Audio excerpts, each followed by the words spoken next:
بلوچستان کی دہشت گرد تنظیموں کے خلاف فوجی آپریشن کی منظوری، سیکیورٹی میں رکاوٹ بننے والوں کو نتائج بھگتنا ہوں گے۔ گورننس کی خامیوں کو شہیدوں کی قربانیاں دے کر پورا کر رہے ہیں۔ آرمی چیف کا دو ٹوک پیغام، دہشت گردی کی جنگ میں ہر پاکستانی کو سپاہی قرار دے دیا، حکومتی اقدامات کی بھرپور حمایت کا اعادہ۔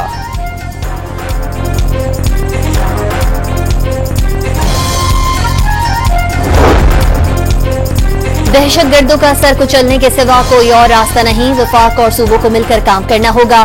پاکستان کو استحکام کی جانب گامزن کرنے میں آرمی چیف کا بھی کردار ہے۔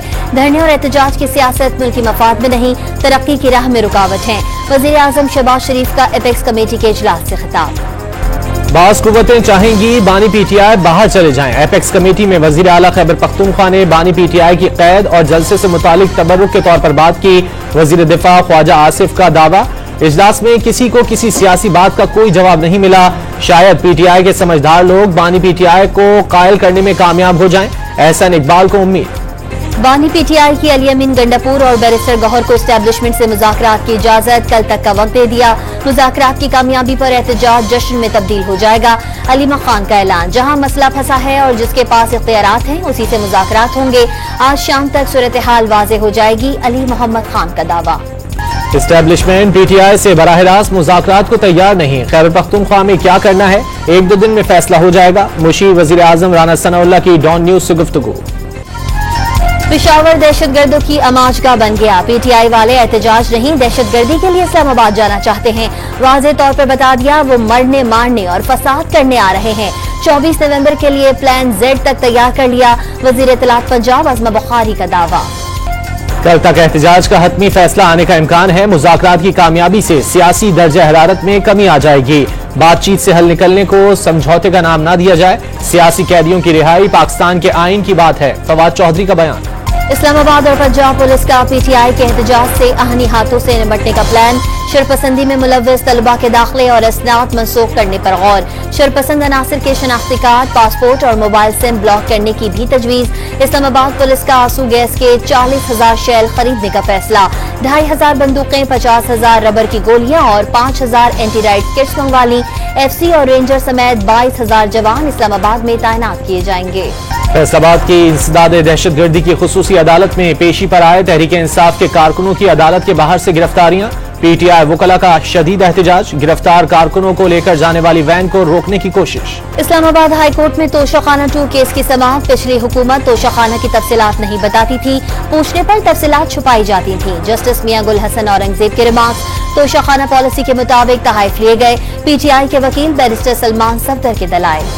آئینی بینچ نے سنی اتحاد کونسل کو پارلیمانی جماعت قرار دینے کے خلاف درخواست خارج کر دی، عدالت نے درخواست پر رجسٹرار آفس کے اعتراض برقرار رکھے، امیدواروں کی مرضی ہے سیاسی جماعت میں شامل ہوں یا نہ ہوں، جسٹس مندوخیل کے ریمارکس۔ لاہور ہائی کورٹ نے عظمہ بخاری جعلی ویڈیو کیس میں گرفتار ملزم کی ضمانت خارج کر دی، ایسے لوگ جعلی ویڈیو جاری کر کے خاتون کی عزت خراب کر دیتے ہیں، چیف جسٹس عالیہ نیلم کے ریمارکس، ملزم کے وکیل کا الزامات بے بنیاد ہونے کا دعویٰ، ملزم نے 3 اکاؤنٹ سے جعلی ویڈیو شیئر کی، عظمہ بخاری کے وکیل کا الزام۔ کراچی میں عالمی دفاعی نمائش آئیڈیاز 2024 جاری، 55 ممالک کے نمائندے اور 33 وفود شریک، پاکستانی سامان حرب توجہ کا مرکز بن گیا، الزرار اور الخالد کے بعد 3rd جنریشن ٹینک متعارف کرا دیا، جدید ترین ٹینک حیدر دور حاضر کی جنگی ضرورتوں کو مد نظر رکھتے ہوئے تیار کیا گیا۔ پاکستانی عوام نے دہشت گردوں اور انتہا پسندوں کے ہاتھوں بہت نقصان اٹھایا، دہشت گردی کے خطرات سے نمٹنے میں پاکستان کے ساتھ رابطے میں ہیں، سویلین اور فوجی صلاحیت بڑھانے کے لیے مشاورت جاری ہے۔ ترجمان امریکی محکمہ خارجہ میتھیو ملر کی پریس بریفنگ، پاکستان میں بڑھتے دہشت گردی کے واقعات پر اظہار تشویش۔ اسلام آباد اور ریاض کو جڑواں شہر قرار دینے کی تجویز، پاکستان اور سعودی عرب کا قیدیوں کے تبادلے کے معاہدے پر عمل درآمد پر اتفاق، سعودی عرب جانے والے بھکاریوں کے خلاف زیرو ٹالرنس پالیسی ہے، 4,000 سے زائد بھکاریوں کے نام ای سی ایل میں شامل کر لیے، محسن نقوی کی سعودی نائب وزیر داخلہ ناصر بن عبدالعزیز سے گفتگو۔ مشرقی ہواؤں کے رخ میں تبدیلی کے ساتھ ہی پنجاب میں اسموگ میں کمی آ گئی، دنیا کے آلودہ شہروں کی فہرست میں لاہور دوسرے نمبر پر، ملکی سطح پر لاہور پہلے، پشاور دوسرے اور ملتان تیسرے نمبر پر۔ لاہور اور ملتان میں اسکول کھول دیے گئے، پنجاب کی وزیر مریم اورنگزیب کا تعلیمی اداروں میں لازمی ماسک پہننے کا حکم، ننکانہ صاحب میں فصلوں کی باقیات جلانے پر 55 لاکھ روپے تک کے جرمانے۔ ایک اور ناکارہ طیارے کی کراچی سے حیدرآباد منتقلی شروع. طیارے کو براستہ سڑک گھارو ٹھٹا اور ٹنڈو محمد خان سے حیدرآباد منتقل کیا جائے گا. 60 ٹن وزنی اور 160 فٹ طویل طیارہ 128 ویلر کی مدد سے کل حیدرآباد پہنچے گا. ناکارہ طیارہ ایویشن عملے کی ٹریننگ کے لیے استعمال کیا جائے گا. گجرات میں خاتون کو جلانے کے الزام میں 5 ملزمان گرفتار. ملزمان کی عدم گرفتاری پر متاثرہ خاتون کے والد نے ویمن پروٹیکشن اتھارٹی سے رابطہ کیا تھا. ہنا پرویز بٹ نے اسپتال میں شدید زخمی مسرت بی بی کی عیادت کی. بہترین علاج و معالجہ فراہم کرنے کا حکم. سندھ ہائی کورٹ میں لاپتہ افراد کی بازیابی کیس. عدالت کا ہر پولیس اسٹیشن میں لاپتہ اور نامعلوم لاشوں کا ریکارڈ اپ ڈیٹ کرنے کا حکم. ریکارڈ سینٹرل پولیس آفس سے منسلک کرنے کی ہدایت. آئی جی سندھ اور سیکرٹری داخلہ احکامات پر عمل درآمد یقینی بنائیں. عدالت کے ریمارکس. وزیر اطلاع سندھ کا الیکٹرک ٹیکسی چلانے کا اعلان. درپیش مسائل کا حل نوجوانوں کے پاس قرار دے دیا. حوصلہ افزائی کرنے پر زور. شرجیل میمن کا کراچی میں تقریب سے خطاب. پاکستان سمیت دنیا بھر میں بچوں کا عالمی دن. عالمی یوم اطفال پر پشاور میں آگاہی پروگرام کا انعقاد. جنسی تشدد کا شکار بچوں کو ڈرنے کے بجائے والدین اور اساتذہ کو معاملے سے آگاہ کرنے سے متعلق ڈرامہ پیش کیا گیا. پاکستان اسٹاک ایکسچینج میں نت نئے ریکارڈ بننے کا سلسلہ جاری. کاروبار کے دوران 100 انڈیکس نے 96,711 پوائنٹس کی سطح کو چھو لیا. اسرائیلی فوج کی غزہ پر بمباری سے مزید 50 فلسطینی شہید. حملوں میں الجزیرہ کے صحافی بھی زخمی ہو گئے. اسرائیلی اسنائپرز کی کمال ادوان اسپتال کی عمارت پر مسلسل فائرنگ.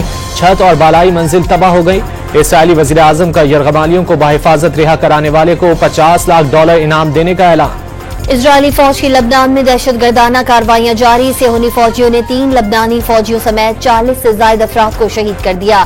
امریکی مندوب کی لبنان میں حکام سے جنگ بندی پر بات چیت. آموس ہیوسٹن سے مثبت قرار دے دی. امریکی اجازت کے بعد یوکرین نے نئے حملوں کا آغاز کر دیا. پہلی بار روس پر دور مار امریکی ساختہ میزائل داغ دیے.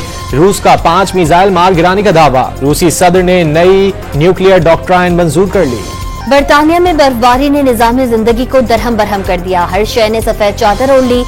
200 سے زائد اسکول بند کر دیے گئے. پروازوں ٹرینوں کا شیڈیول شدید متاثر. اسکاٹ لینڈ کے کچھ حصوں میں پارہ -12 تک گرنے کی پیشگوئی. جنوبی افریقہ کی blind cricket team world cup میں شرکت کے لیے پاکستان پہنچ گئی. پاکستان بلائنڈ کرکٹ کونسل کے عہدیداران نے لاہور ایئرپورٹ پر مہمان ٹیم کا استقبال کیا.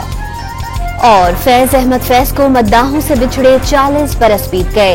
انقلابی اشعار آج بھی ذہنوں میں تازہ. پاکستانی شاعر کو روس میں لینن ایوارڈ سے نوازا گیا.